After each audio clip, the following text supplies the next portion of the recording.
Bueno, eskerrik asko eta ongi etorriak. No os preocupéis porque va a ser una muy breve introducción. A little introduction. Bienvenidas a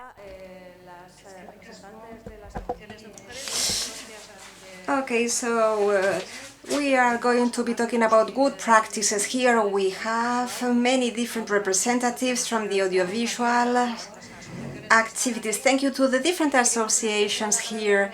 I would like to say thank you to Madame Carré, who is the new French consul in France and the director of the French Institute in Bilbao.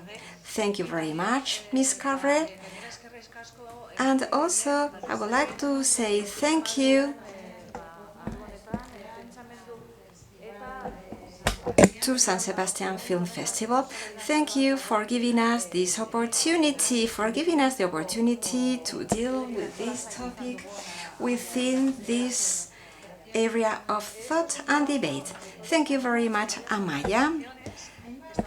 So different associations are working in the audiovisual world. And let me take a look at my paper. We are many different women interested into this issue. We want our work to be taken into account. We want it to have its value. Associations, AMA, the Andalusian Association of Audiovisual Women, Association of Murcia, Dona y Cinema, Association from Valencia, Dones Visual, the association that promotes women in the audiovisual sector in Catalonia, women in the Basque Country, MIA, the Association of Audiovisual Women or Women in the Industry of Animation, and CIMA, Association of Women who are Filmmakers in the Audiovisual World. So, in this roundtable, we would like to speak about abuse, the abuses that women can suffer. We're going to be talking about good practices for an audiovisual sector free of sexual, gender, or power-based abuses. We have with us Carla Val y Duran, who is an expert in violence against women, Aina Jimeno, an actress and secretary of the Union of Actors and Actresses in Favor of Equality. They will be telling us about all that in detail. Maitane San Nicolas, Privacy Coordinator, and Virginia Ayawe, President of DAMA, will be the moderator or the coordinator. We would like to invite all of you to reflect and think together, because we are asking for protocols to guarantee a sector free from abuses. That is what we want. And directly, I am going to give the floor to the experts.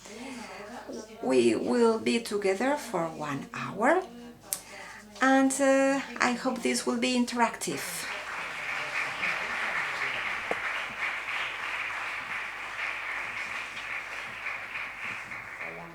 Hello, thank you so much for this introduction. It is a huge pleasure being here with you today. And it is a pleasure to participate as this forum. Yes, this forum for reflection and debate. And I would like to say thank you on behalf of DAMA. Thank you for your engagement. I would like to say thank you to the festival for its engagement in the development of these workshops. And today we have many colleagues who are going to be talking about the elephant in the room. But before I do so, I apologize, I'm going to be speaking little. I will just be the moderator. I have a cold, but I would like to summarize who you are so that the audience can get to know you and know why are you here, why are you experts, because that was the intention. We wanted to be practical. So if I may we're going to be establishing diagnosis, but first I am going to be introducing you. Then we will be putting things into context, and then from then onward we want to be practical. Each of you, from your own field of practice, you will be telling us about the different scenarios and the different situations. So, first of all, let me start. And now I'm going to take my papers. Maitane San Nicolas. Maitane is an actress, privacy coordinator. She has done many different courses, and for example, she has been working with Fernando Franco, with Cristo Rey, Monte Cristo, or Sagrada Familia. Today she is working at a private intimacy professional program. She's currently part of the launching of that program, Principal Intimacy Professional, PIP. Carla Val. Carla, she has a degree in law. She studied at the Pompeu Fabra University. She is an expert at legal, public policies for the prevention, approach and reparation of gender violence, and she has supported the prosecution in cases of harassment, vicarious violence, quite outstanding cases. So, Carla, yes, thank you for your experience and for your engagement. And Aina Jimena, she has a degree in dramatic art from ESAD. She's a colleague of mine, yes, from the ESAD in Valencia. And dear colleague, she's an actress, she's a dancer. And Aina Jimeno, she has a lot of experience, but she is also the Equality Secretary at the Association of Professional Actors and Actresses in Valencia, and she's the Artistic Director and Producer of the company, the name of which Maquina Theatre, but she is also going to be telling us about a specific protocol which has been designed in Valencia. So, without any further ado, now that you have been introduced, I would like to ask you to please speak about the current day situation. Where are we? Where are we? And which one should be our approach in terms of this issue? So, Carla, please. Good morning. Thank you very much for being here. That is all the Basque language. Basque language is beautiful, but that is all I can say. Thank you for the invitation. In Catalonia, where I come from, the Academy of Catalan Cinema, together with Dones Visuals and with the cooperation of many other people, we have carried out a process. We have not drafted the protocol, we are drafting it right now, but we saw through two very important cases that exploded in Catalonia. First of all, in the Aula Teatro de Lleida, Isabel Coixet speaks about it, and in the case of the Institute of Theatre, we realized that there could be many different victims because they were coming to us speaking about their problems, but who later on didn't file a complaint. And that is why we saw that there were specific needs in the sector. We need to overcome that situation and that barrier. I always use the same sentence. I believe that we have to be optimistic, but sometimes if we are intelligent, it is true that the situation is pessimistic. We realize that social media, in the human sense, not in the technological sense, they were not being used to support the victims, but they were trapping victims and protecting the perpetrators. Socially, it is not that we are better. Only 8% of the cases are denounced. Only there is an 8% of complaints. So, I think that it is not that we are worse compared to other sectors, but the truth is that the economic dependency and the work dependency is there, it is much higher. So that is why we needed to create parallel networks so as to support our victims so that they could end up filing complaints and complaining. Well, the antidote is already there even before the protocol. I have spoken about donas en scena, donas visuals. There are other territorial groups, but we need to strengthen them because the difficulty is not just the absence of a clear protocol, but also the lack of access to a little bit the legal system. It is not that we are worse compared to other sectors. Yes, the situation is not good in terms of violence and in terms of complaints, but the antidote is there. So the protocol should be able to help us go further. So we established the diagnosis. We realized that almost all of the women were reporting cases. Some men were also reporting cases that they had witnessed or that they had suffered, but there was also a lot of fear in terms of the culture of cancellation. And I said, what is the culture of cancellation? Can you please give me an example? What are you talking about? And somebody said, Woody Allen. And I said, but he's still making films. Well, I say that because when we were talking to women, there was this sexual, physical fear which was there. But on the other hand, when we started the diagnosis amongst men, the fear was very different, diluted, which, was in the world of ideas. So we are trying to finish the protocol and try and know what we can do. What are the interventions in the midterm? Knowing that the interventions will be over in 5 years' time because the protocol should be renewed then. Aina, what about your experience in Valencia with your own protocol? So how do you see the situation portrayed by Carla? Which have been the developments that have taken place? First of all, thank you so much for having organized this round table.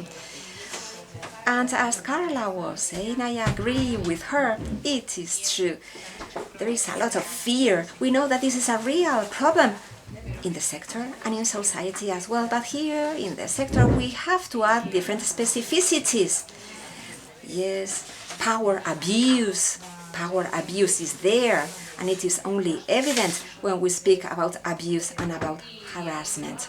And knowing that this is something real, because at the end of the day, when we created the protocol, we saw from the very beginning that in our union there are many actors and actresses, and yes, mainly actresses.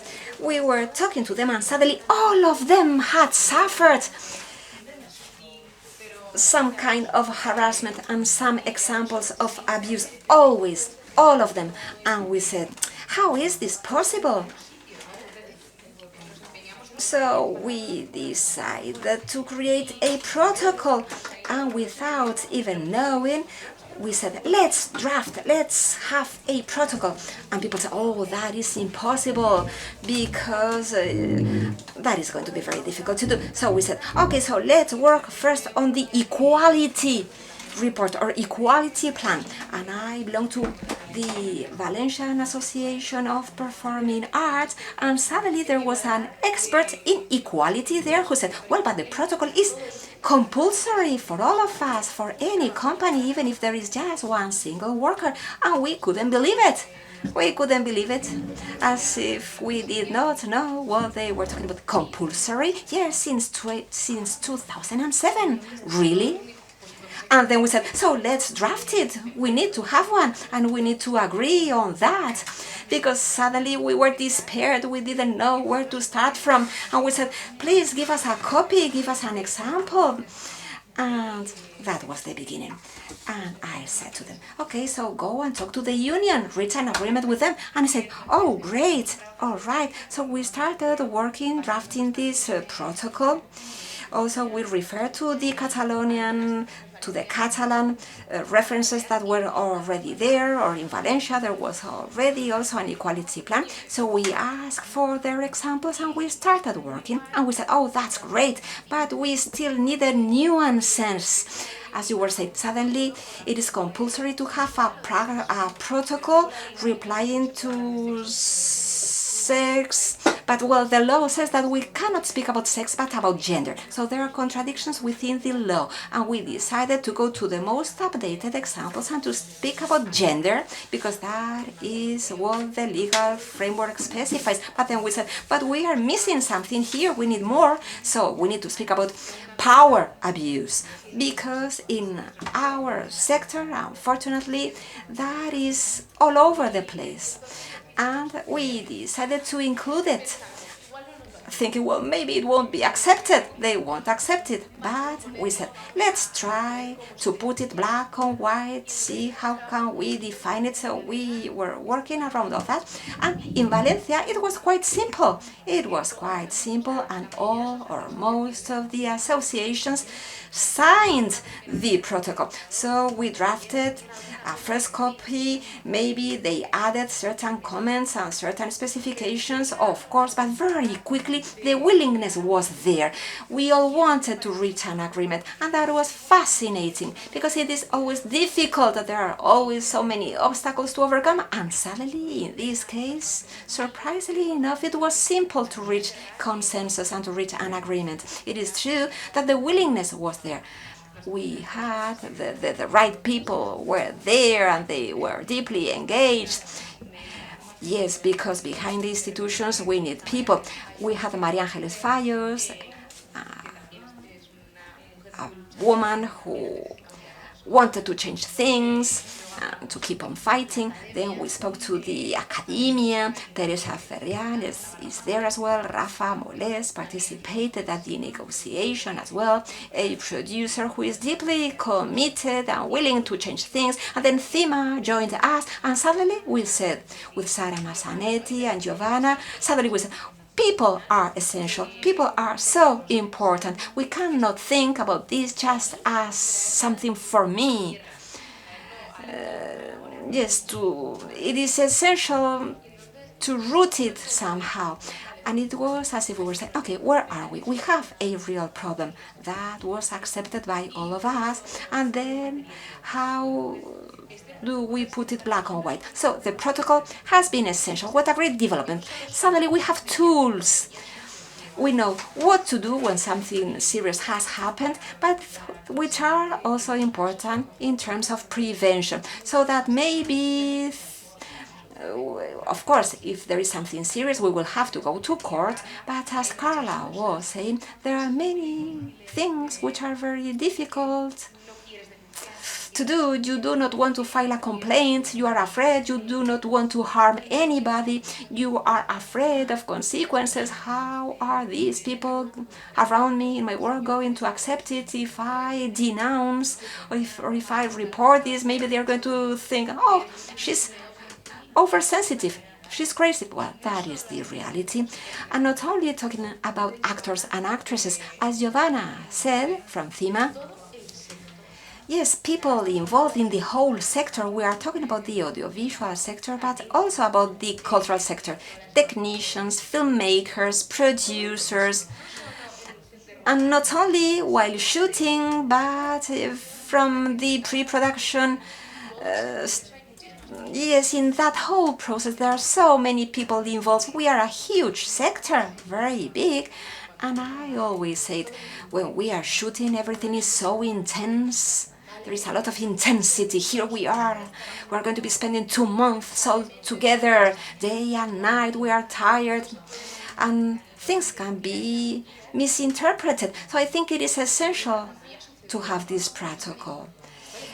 But we still need much more. This is just a guide and we are so proud about it, but we need more. We need appendices, annexes, good practices, annexes, so as to know how to react while shooting, then in a movie theater or in theaters or in the music department.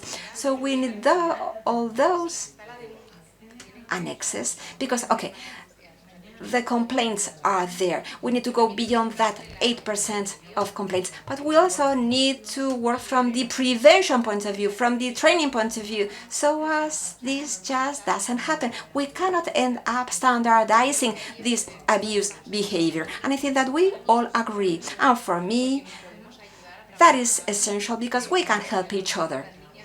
And all together we will be able to obtain clear guidelines. And as I now was saying, yes, now we need to have our feet on the ground. And Maitane, please tell me, because tell us about your experience, because you know all these conflicts. So please tell us about your experience. I would also start by saying thank you for inviting me. Thank you for inviting me, and let me first introduce what the privacy coordination is, or intimacy coordination. That is where I am.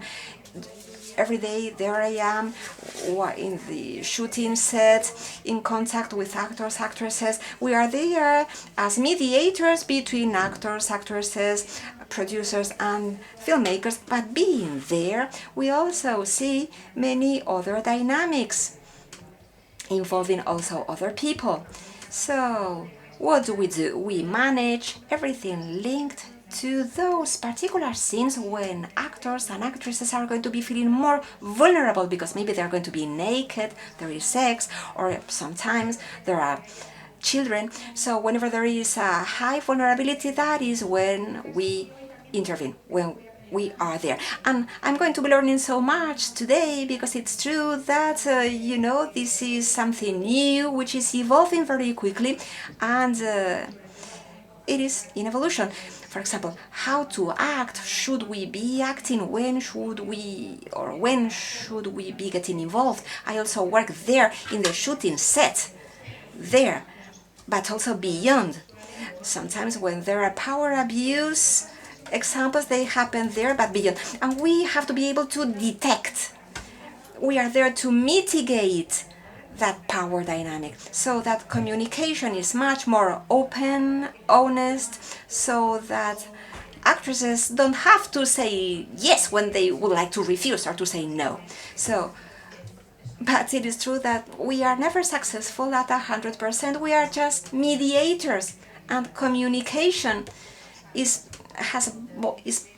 both ways. So I am going to be a mediator, but sometimes there will be a refusal, or I don't know how to say it.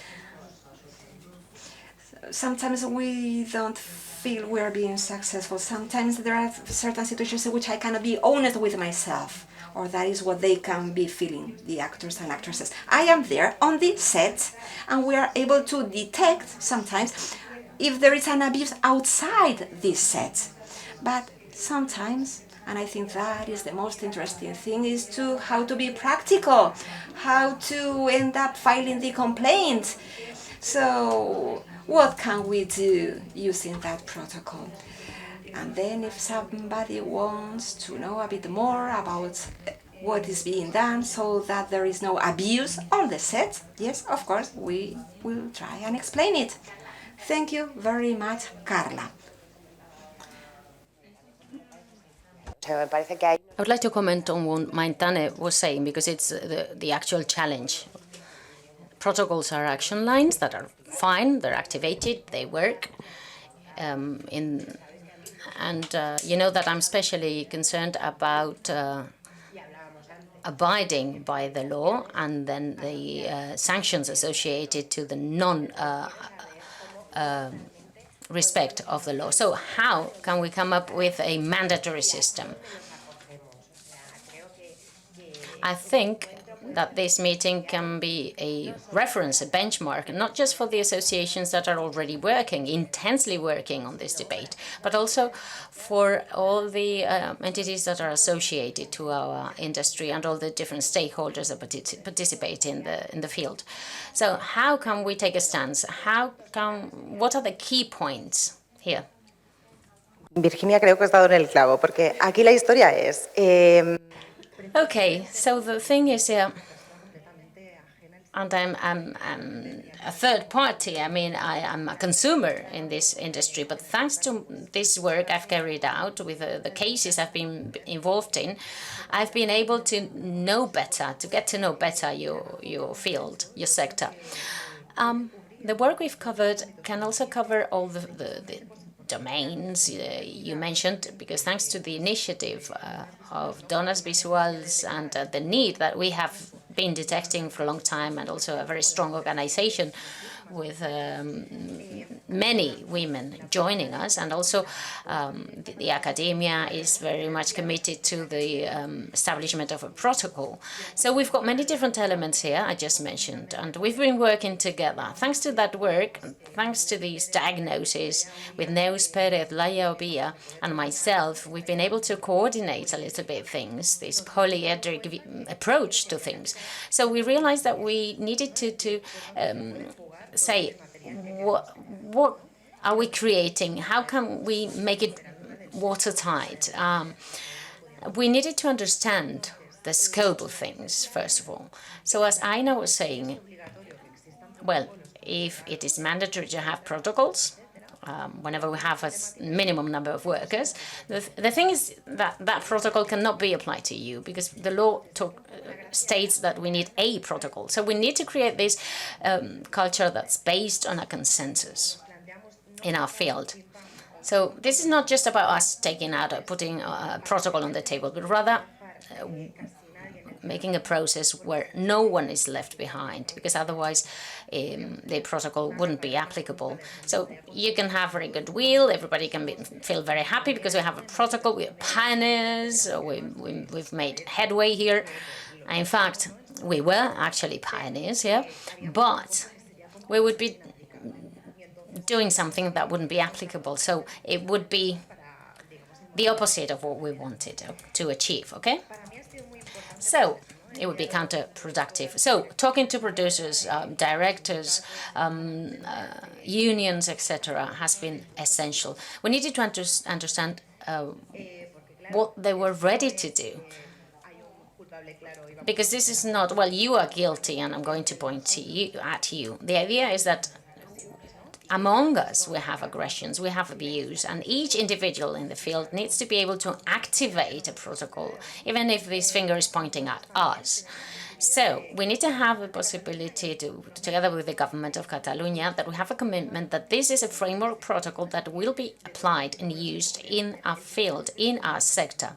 So of all the possible protocols, it is ours that will be chosen. So in this field, there won't be any possibility to develop other protocols, or if they are developed, they won't be authorized, it won't be based on a consensus. And on top of that, we need to have the ability to sanction, because you can have a very good protocol, the best possible protocol, and then if someone says, well, no, I'm not committed to that protocol, I don't care about it, then what? Then we would have a huge problem. And I think that we've taken that into consideration, and we need the protocol to be independent. And that needs to be guaranteed. Since it can point at anyone, we need to be independent. We need to work in an autonomous way at a department. I think that is key. Why? Because otherwise, what could happen? Well, due to this cobweb I was mentioning earlier on, we would be trapped in that cobweb when it came to activating the protocol. So this is why we had this guarantee-based approach and moderately revolutionary approach, if you allow me to define it that way. There were many possibilities, but we've come to a high degree of consensus. This is good. I've been working on protocols for years, and this protocol is going to be a very strong one, right? It's going to be a stone on a wall. But in 5 years' time, people can come and tell us, oh dear, what you did 5 years ago doesn't make sense anymore. Okay, that is good, but I think it's also interesting to have a protocol that is applicable today.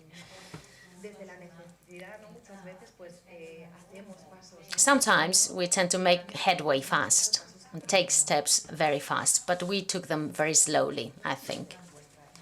And in your experience about the protocol in Valencia, the regulatory framework you were saying was efficient. You were perceiving how efficient the protocol was. But Carla was also talking about a very low number of people reporting, and that leads to a reflection, which is to find safety frameworks and guarantee-based frameworks, so that people feel comfortable reporting and safe. Well, yes, as Carla was saying, she was talking about taking steps forward. We took maybe larger steps forward, I confess, but it's because the whole sector was in alert in my community in Valencia. It's a bit like what's going on today. I mean, we need to talk. We need to put things on the table, because just by doing that, we're opening up the debate. And you had public cases in your area, but we didn't have that in Valencia. We needed to do something for this debate to be real. And of course, we all have come from different social spaces. You already had some cases that had been reported, and that led to you deciding to work on that. But as it wasn't the case in Valencia, we said, okay, how can we go about this? How can we put this on the table? How can we sign a protocol? Well, it was a huge step forward for us. We put the need to work on this topic on the table. This protocol is already done, but we still need to work on it. Of course, there are so many things pending. We still need to review it. And if someone comes and tells me, okay, this doesn't reflect the actual situation, then we will work on it. We'll keep improving the protocol, but we at least have the foundations, and this field is in alert mode. Since the protocol was published, it's funny, but we are now starting to get more and more people coming to talk and ask questions in our union about this topic. So we're doing things right, I think. There are many cases in which women don't know how to go about things, but the protocol is something essential. If we have a protocol, you need to implement it. And for that, the first day you're in touch with a worker, you tell that worker about their contract, and you give them this protocol, and they need to sign it and say, okay, I have read it, I have received it. And you, if you can say as a company, well, I had a different protocol, well, it would be useless, because then we need to ask, okay, and where is a protocol signed by your worker? So the protocol being mandatory is key. So in Valencia, we wanted to have this protocol, absolutely, because in general, people didn't know this was mandatory. And I think that most of the companies didn't know about it, and most of them have decided to implement this one. And now we just need to negotiate changes and amendment. We're not anymore negotiating about how we can come to a consensus, because most of the associations have already signed the protocol. And we now only have to just work on what we already have and improve it. And that is essential for us. We're not starting from scratch. We know there will be cases coming up. We have actors and people working in this field that are going to call us and say, okay, this happened to me, but I don't have the protocol. And then you say, oh, you didn't get the protocol, so they're not abiding by the law, and that will have consequences. So this is why we're all alert, because we need to do things right, right? And let's try and take the right steps so the situation's better. Yeah, you were talking about honesty and about being close to reality in your work. How real is the possibility of actually having safety frameworks? And how can they favor that we have an atmosphere where we can all coexist, peacefully coexist in an organic way. And of course, if there is a problem with the law, we can report our case, and the law will defend us and protect us. Well, I was listening to you and I realized that this industry, yes, is in alert mode. This is what I've seen over the past 2 years on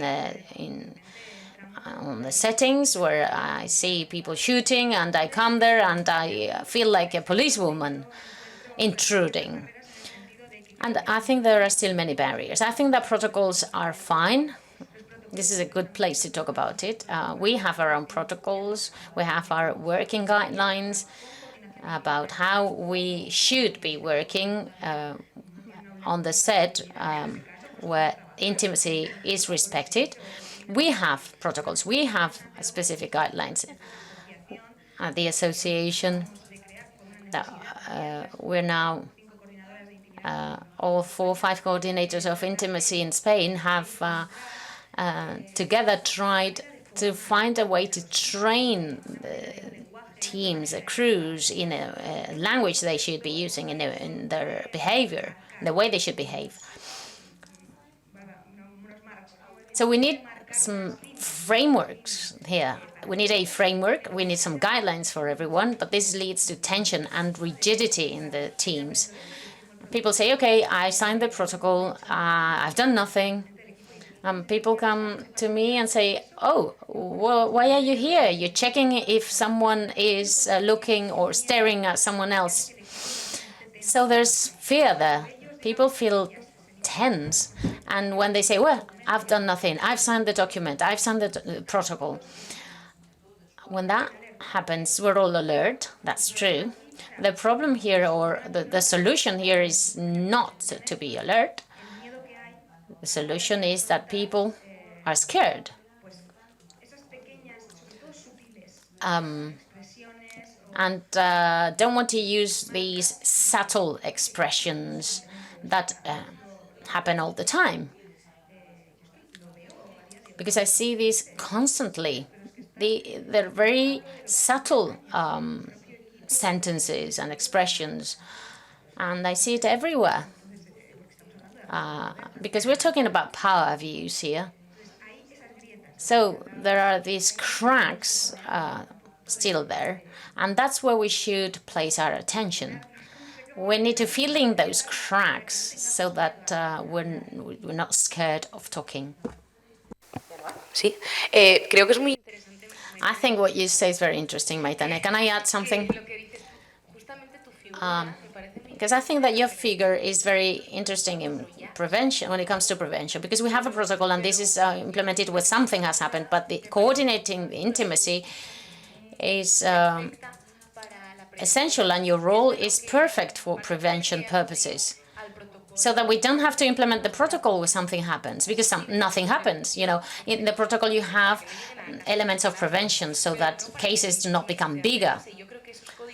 I think that a code of best practices, I would make a difference between the protocol that's applied when something happens, and I would make a difference with best practices and prevention. They should be added to the protocol as appendixes. And I think your figure and your role is very interesting because you have some training. And of course, this shouldn't be used to feel tense at work, but the other way around. You should make us feel relieved, calm. Because, you know, some people have even told me sometimes, when I was working on the protocol, some colleagues told me, but we're not going to be able to hug you, to even hug you. And I said, what? And that's how people feel sometimes, because I'm working with my colleagues here on a protocol, and I'm not a big fish, you know.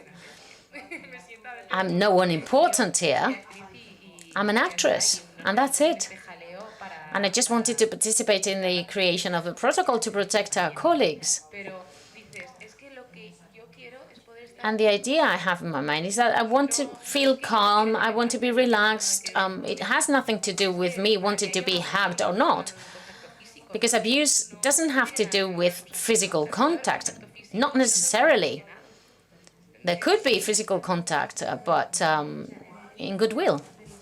You know, the intimacy coordinator's role really is just to stick to what's going on the set of a daily work. But, you know, abuse can happen outside the set. So we defend consent by actors that are performing a scene on the basis of a proposal made by producers or directors. So everything that happens beyond that scope, it's not something covered by us. So I think that training and education is essential here. I had to learn, and I'm still learning how to get in touch with the actors using a language that includes all cultures and mindsets so that nobody feels attacked. Because one single word, you know, there's subjectivity here, and one single word can be taken or interpreted as an aggression. So this is something I'm telling myself. We need to accept that we're going to make mistakes, but we need to analyze them. So I try to guarantee that on the set the law is respected and abided by. So whenever I see something strange, I meet with that person, whether it is the director, producer, or whatever, and I tell them about it. And sometimes they do things unconsciously. I just look at the set over a day for 10 hours and see what happens, because the seed is there. I might be wrong, but I think that all these cases go beyond the set, the shooting set. Yes, Virginia, if you allow me, I would like to take a different approach. I think we didn't add any tension on the set. I just think we changed who has or who feels that tension, because this tension was on the same people always in the past. So we're not introducing a problem, we're making things visible collectively. And this is a change of paradigm, or it has to be. You know, because people tell you, well, but things were fine before. What are you talking about? Well, 80 to 90% of the crew, I'm sorry to say this, are men. So we know that there was tension in the past, but it was placed on women. And now it's different. Yes, so I think it is the society being integrated in all the trades, in the professional life. This is a flood of the culture of consent. It's happening late, maybe too late, I don't know, but it's happening. Whenever we talk about gender-based violence, we're not talking about a cultural mistake, but a manifestation of power. It is a way of power. It's not based on sexuality. It's deeply based on power, which means that it can be manifested. It can be seen between equals in a hierarchy, but not just top down, but bottom up, because gender here is key. So whenever we talk about the culture of raping, we're talking precisely about how normal these behaviors are. When we read interviews to people in this field, and I'm not going to mention any names here, who say things like, well, I don't want to think whether I can kiss a woman or not. We've done this all our lives, nothing happened. Well, it was wrong all your lives. This is nothing new. Yes? So it's like, that's something that has always been there in our society. But what has changed is the social sanction to things. I think there's a sentence that's really illustrative, because we say, okay, conflict is solved in private, but private spaces were exclusive, and now they are excluding spaces where groups of negative masculinities, toxic masculinities, have, people there who think that their jokes are one more privilege they have in the whole list of things they can do, just because they are who they are. And another half of the whole of the society looking at them and saying, what cave did you come from? So I think this change of paradigm is key. And I also wanted to add something, that we want to change this idea that this is a gray area, that everything is very ambiguous. The truth is that exercising power is always unidirectional. If things were ambiguous, it would be bi-directional. But here we're talking about very clear lines, very visible lines. What happens is that we're now having a response before these limitations. Because I've heard this story over and over again.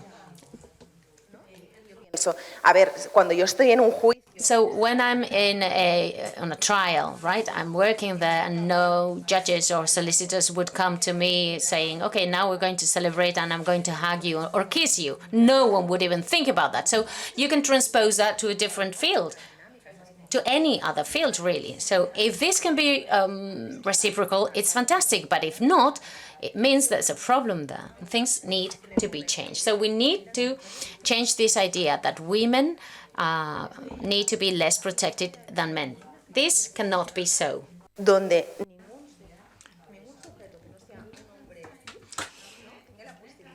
everybody, I mean, you cannot have the possibility to do whatever you want, and that is why we have to be proud to say that our protocol has taken the gender approach, but also it is intersectoral, and we have been able to understand the different exercises of violence that are taking place because of the identity of these subjects. So when we take a look at the nuances, that is when we can be much more effective in terms of protection.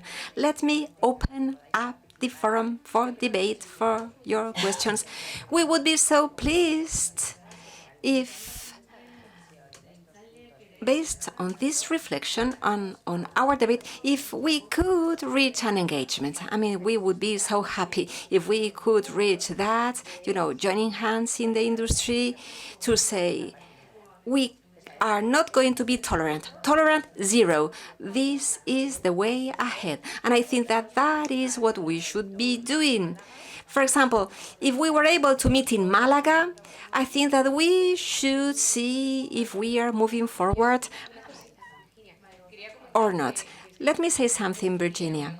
I forgot to speak about it, and it is very important for me to highlight. And it is that when we were talking about the protocol before, well, I don't remember what I said before, but we always say it is so difficult to implement the protocol. For example, when talking to producers, they said, well, here it is said that there should be 2 people in the commission, and we are already only 2 in the producing company. We are just 2. So how can they come and tell me if my colleague, if this colleague has done this or that? And then Carla says, of course, I am not going to be communicating that to anybody. So the protocol comes into a conflict, and that is why, and I think this should be essential, we are working in order to have an external bureau, an external office in all the different regions of Spain, because, I mean, we cannot have just one single office. And maybe there should be 2 experts, maybe a social worker and an expert lawyer who could be accompanying people and acting as mediators if, for example, there are doubts. Sometimes the report is not there. Nobody is filing a complaint, but it is true that I don't know how to do it. I don't know how to start. How am I going to be saying that his or her colleague is doing this or that to me? So being able to go to one of these offices or bureaus which is independent, maybe, created something public, created by the regional government, I think that should be great and a move forward. Yes, what do you think? I don't know. Or are there any other questions? Very interesting, even if it was a bit theoretical. theory. But let's talk to the victims. For victims, it is very difficult to acknowledge the fact of being a victim, but please talk to them as victims. We know that we have a patriarchal law. Victims are re-victimized all through the process. It is very hard for them. They have to be ready. They need the assistance of lawyers. It is going to be hard, but please talk to them directly so that they can know that in spite of all that, and I work with social group, they should first of all be able to acknowledge that they are victims, and then they should know that they are going to be having support. It will be difficult, it is true, the report, the complaint, but please talk to them directly, to those victims. All this theory is very well, but please say a few words directly to them. You are not alone. Come to us. Talk to them, please. What is the message to be sent to the victims? Talk to the victims directly. I am talking to the victims. I talk with them, and sometimes we are even their spokespeople. We are the spokesperson. Yes, thank you very much. Victims, how do we speak about them? For them, it is essential to speak about it. Victim, the term victim. Without that term, there is not a perpetrator, there is not a problem, there is not a fault. So the main message, whenever I talk to them, I speak about the metamorphosis. You are a victim, but you are going to be surviving. Once you have been aggressed, you will never recover. That is not true, and that was the message in the past.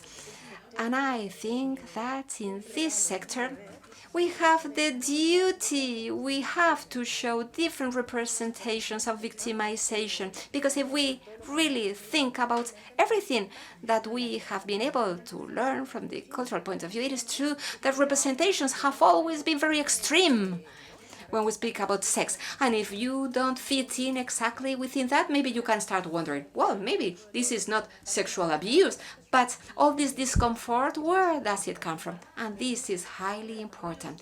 We make direct appeals to them. We want victims to come to us. We are going to be guaranteeing confidentiality. And when they go to the psychologist or to myself, then there won't be an accountability process there. No, confidentiality is essential.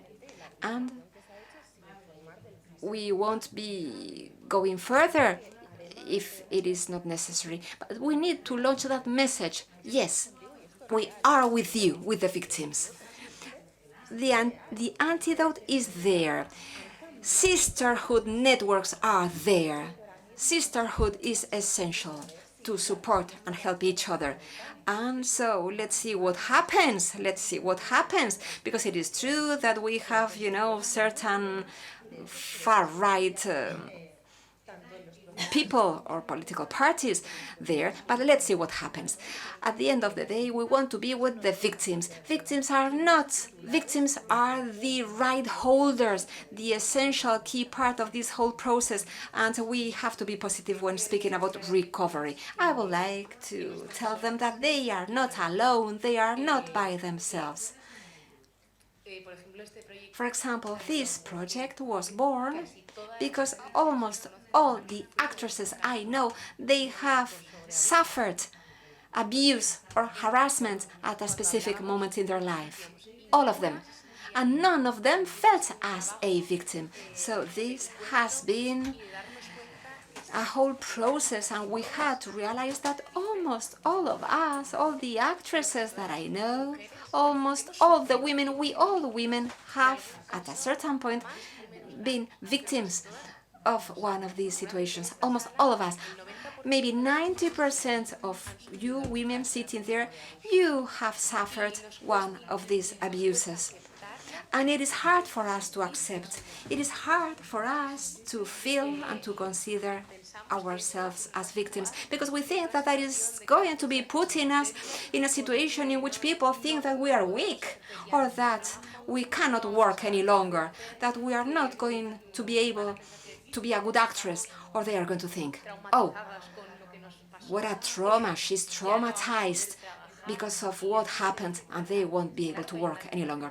And yes, I agree with Carla. We can recover from that, and sisterhood is essential. It is true that here in Spain we have not had a Me Too, just as in the US, and as Virginia was saying, here we should speak up and say tolerance zero, no tolerance at all.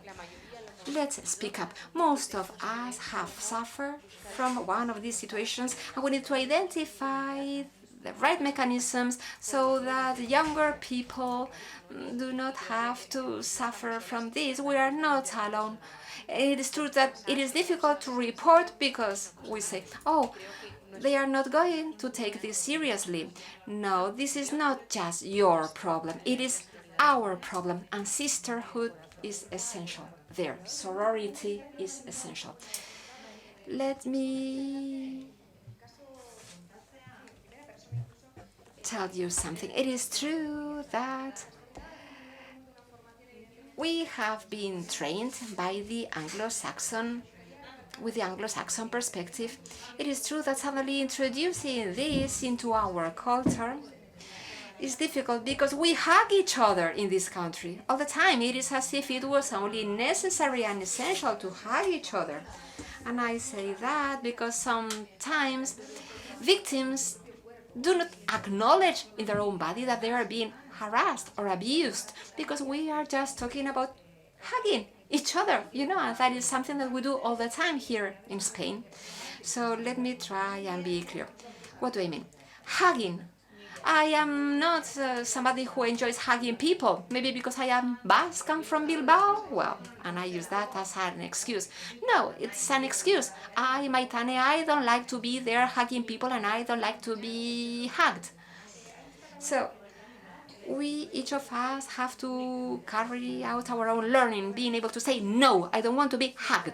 But in this culture, that is not well understood because we hug all the time. So that is a tool we use with actors and actresses. We should do it with all the crew and team. We each should acknowledge our own limits, our own limitations. Sometimes we don't even know about them. Why do we feel uncomfortable? We end up thinking that we are weird. No, not at all. That is not the case.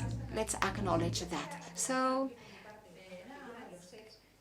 we have these intimacy coordinators, and I think that is important. Whether we have protocols or not, we are human beings. As a coordinator, I am there all the time, willing to give that space of trust and confidence. If somebody comes to me and you detect that that person wants to tell something, but he or she is not able, so we have to be there to work hand in hand with that person so that that person can understand where the limits are. And I don't know, if we need to activate the protocol, that person should know that we are there. They need to feel supported by us, by ourselves, because we are their allies, that we are there to support them. Maybe one last intervention. Buenos días a todas. Good morning, everyone. I wanted to ask if any association has thought about making it mandatory for the ICAA to have an intimacy coordinator or a privacy coordinator, like an eco-runner. Why don't we have privacy coordinators, mandatory ones, at the ICAA in Spain? And this, of course, just covers the professionals working on the set, but it could be a good starting point, and maybe the associations can lobby so that this is mandatory. Sí, si quieres hablo yo, como bien digo, esto estamos, acabamos de crear la asociación. Yes, we've just created the association in a rush, urgently, to get in touch with everyone. This figure of privacy coordinator was created to protect producers and platforms, which are the ones that have actually fostered this figure and this position, who started suggesting the creation of the position. I don't know if it's mandatory to have privacy coordinators. Some platforms have started providing training. But the truth is that if the director or the actors don't demand the figure, it isn't there. We're here to improve things. We're not going to censure anyone. We're here to do things right. And as privacy coordinators, we don't want to prevent people from working fluently, right? Even if people feel fearful when they hire us. That's our struggle with the association, with the ISC in Spain. Unfortunately, we've run out of time, but of course you can keep talking later on freely, but we need to stop here. I encourage you to keep talking, by the way. We work in different associations and bodies, but we need to keep working together. We can come up with a working team and maybe meet together very soon, I hope. Thank you very much for being here. Thank you for your attention and have a nice day. Bye.